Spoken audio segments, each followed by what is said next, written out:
Ahoy! Progression in Season 7 is somewhat confusing. If you try and understand it from this long article, it gets very messy because there's a lot of different stuff in there that's kind of mixed all over the place, and I want to show you what the progression actually looks like on the new PvP servers. It starts out with Ethereal Items, and we're gonna branch out from here and see how things work. So the first thing that you're going to be able to craft the moment you get onto the server is Ethereal Items, because they are kind of the foundation for everything else that comes afterwards. They are crafted with 50% of an equal tiers items materials. And you can see here that we have tier 2 being 350 Gearscore, tier 3 being 600, tier 4 being 700, and tier 5 being 725. Normally this would start at 200, then 300, 400, and 500, since it doesn't seem like it's using tiers higher than tier 5. If we look at the recipes for those normal tiers, then you can see, for example, on tier 2, that would be the iron longsword in this case, we are using 7 iron ingots normally, so we're probably going to use 3 or 4 for this new piece, and I'm assuming the other ingredients are also half, so probably going to use 1 wood and 1 leather here. And this is obviously just the lowest tier, and with higher tiers, the resource requirements go up a little bit, so with steel, that would be 8 of that resource. With star metal, which is for some reason in its own category, you would require 9 of the same resource, and then with orichalcum it would be 10. So on this new server it should be 5 orichalcum per craft for a weapon, which is honestly not that bad. But also don't underestimate just how difficult it's going to be to get significant amounts of any resource really, because it's not just used for these crafts, and these crafts can drop. If you get killed while wearing any of these items, they will drop and the other player can pick them up. They have durability and they probably lose some when dropping as well. We know that the other item that we get to later loses more durability.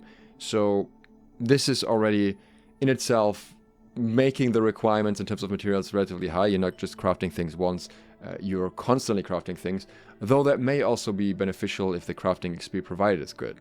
What's also worth keeping in mind is that the highest tier here is locked at 725, so I am going to assume that you're not going to need higher tier resources. I don't think you're not going to need cooldown materials, and since it is tier 5, it should likely be craftable at 150 weaponsmithing in this case, because that is exactly the level that you need for tier 5, unless they give this specific special requirements.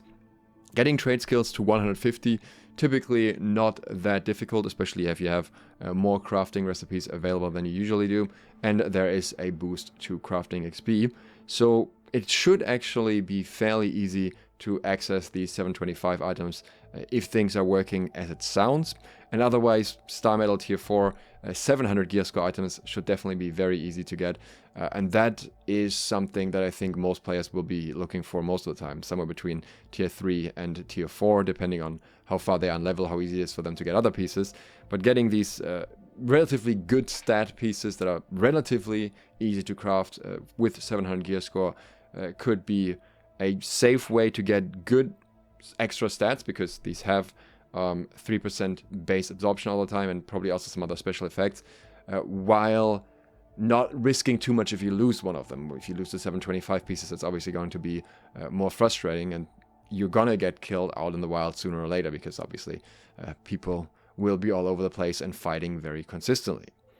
Now, depending on what you're looking at exactly, you're going to have either 20% plus base damage, that's if you're looking at weapons, or the 3% absorb, but in return they're not going to have a gem slot. This is good because you're not losing a gem every time you lose an item, and it is worth keeping in mind that this absorption here is a relatively high value. 3% is more than, for example, Cut Pristine Onyx, which is at 2.5%, and you can see even the damage increase here, it doesn't reach 20% consistently, not even close to it. We have 18% against targets above 70% health. There are other gems that have other modifiers, but none of them is just a 20% flat, generally speaking. So that is the upside. The downside is that you cannot specialize as much if you're running these pieces, because, for example, if you were to go against thrust damage here, you would have a 5% absorption value, or against magical damage, in this case ice damage, you could have a 6% absorption value, and the maximum from these pieces will be 3%. But since it's against physical and elemental, and you can still wear pieces that are not part of the ethereal set to counter specific types of damage, I think these should be fairly valuable. You're probably just going to counter people through amulets more than anything, and just not have ethereal amulets.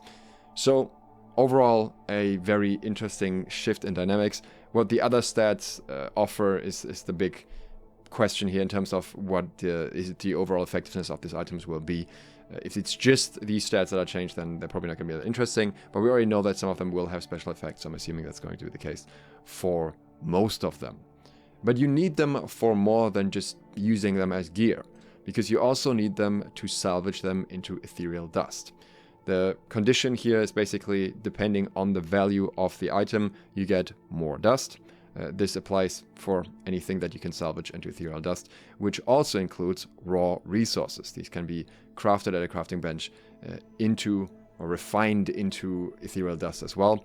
And here you also could get higher tiers of fiber, for example, that would provide you with more Ethereal Dust in return. So I'm assuming, for example, if you were to convert wood, it would give you more Ethereal Dust than just some green wood. And this Ethereal Dust is once again very important, so you're probably going to get this from gathering, and you're going to get this from Ethereal items as well. You might be crafting them or getting them from other players in order to get more Ethereal Dust. And this means that the overall influx of raw resources into crafting will be very, very low. On one hand, they are used directly for this dust, and on the other hand, they're used to craft ethereal items, which you will craft more frequently than normal items. So I think resources on the server will likely be very, very expensive. And in many cases, you're probably better off going out yourself and farming them. And I think that's what they want to encourage, because that's where you get the PvP, obviously. And you're probably going to find more other players out there farming resources as well. And that's for various reasons, not just for these reasons. We'll get to more of that later. But let's first talk about what you can do with the Ethereal Dust. If you get 100 dust, you convert it into an Ethereal Animus. And this is one of the core mechanics of the entire progression of the server. The question is how important it's going to be once you hit level 65, but that is something we have to find out. So the first part of this is that it contains 2500 XP roughly, so you can use that while leveling.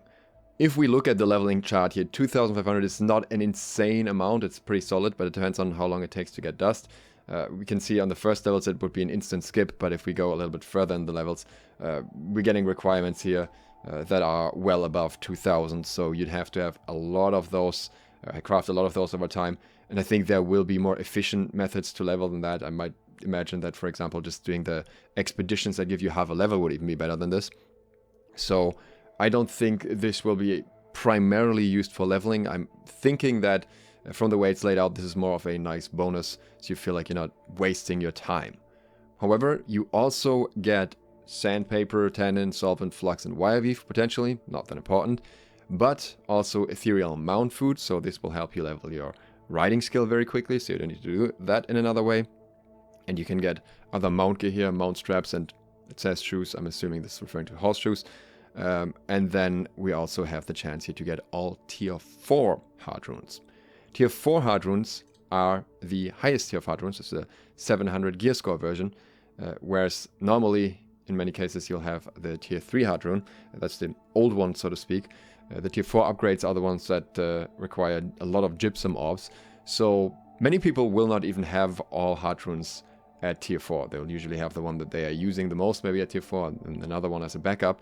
But you usually don't even have a reason to have all of them at tier 4, so this might be one thing where the server somewhat differs from others, where you just be able to get every tier 4 hard rune relatively easily, though we of course don't know the drop rate yet.